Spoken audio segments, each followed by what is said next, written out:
Today, we're diving into a really big one. It's a landmarked case that puts artificial intelligence and civil rights on a collision course. And believe me, this isn't just a story about code. It's about who gets a fair shot at a job in this new automated world. Okay, it all kicks off with this number right here, 149. So what is it? A stock price? A software version? Nope.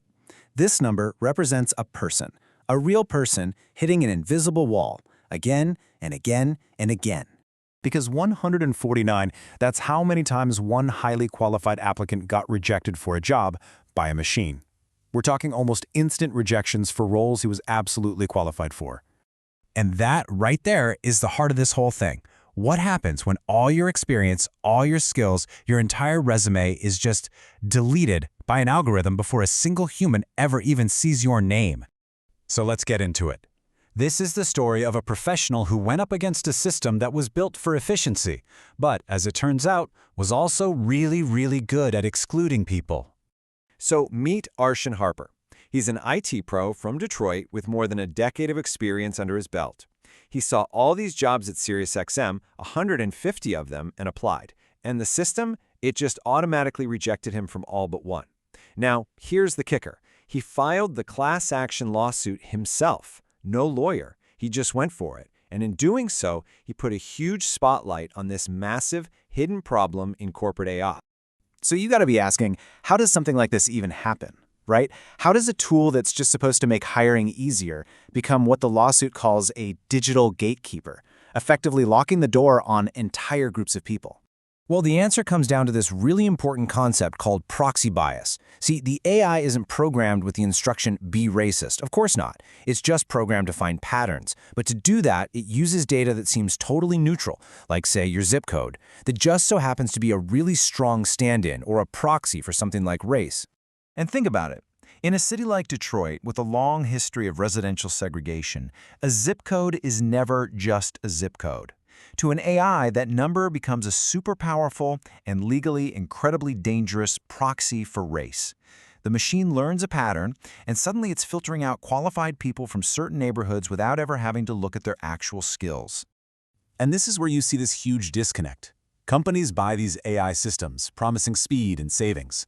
But the reality? Well, it can be the complete opposite.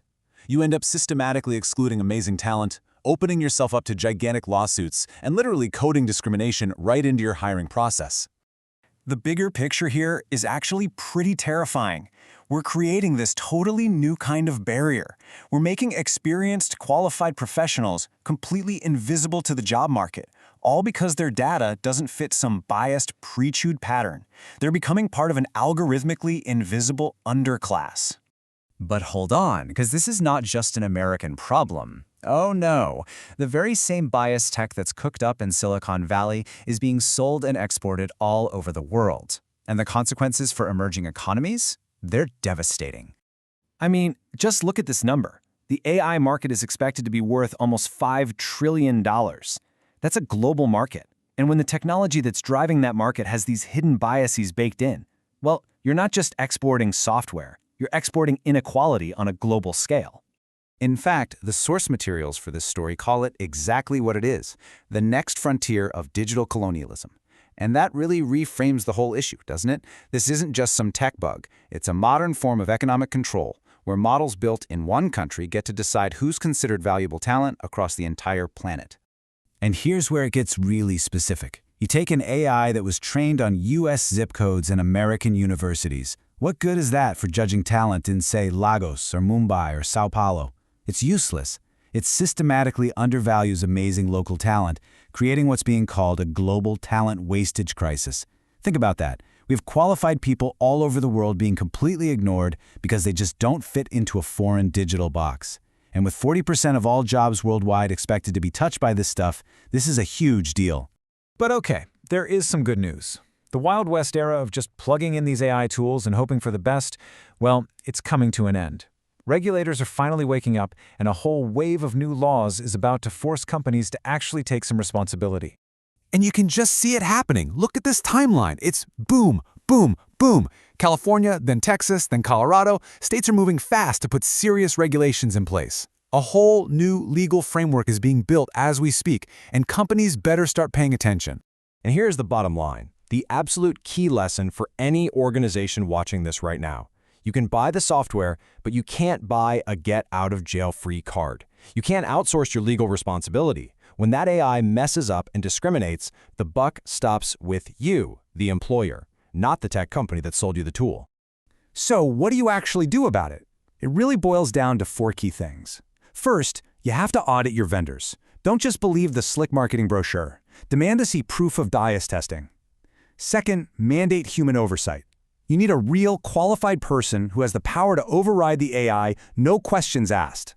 Third, you got to monitor the results constantly. Run the stats and look for unfair impacts. And finally, and this is crucial, you have to tell people there's a way out. Give every applicant a clear path to request a human review. All right, for our last section, let's zoom all the way out. Because what the SiriusXM lawsuit really suggests is that this might not just be about one bad algorithm. It might actually be a symptom of a much deeper problem with the company's culture. When you start connecting the dots, a pattern kind of emerges. You have a company accused of digital gatekeeping that shuts out job candidates. You have the same company using what's described as a burdensome automated process that basically traps customers in subscriptions they don't want. You add in any past cultural issues that might be hiding in the historical data that trains the AI, and you get a picture of a company culture that seems to prioritize aggressive automation over everything else, including fairness.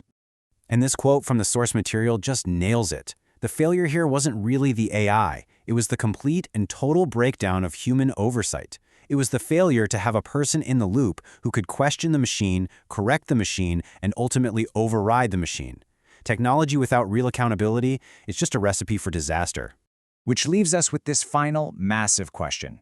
When an algorithm is biased, who's really to blame? Is it the programmer who wrote the code? Is it the company that fed it years of potentially biased data? Or is it the executives who rolled it out without thinking through the consequences? That is something we all need to be thinking about.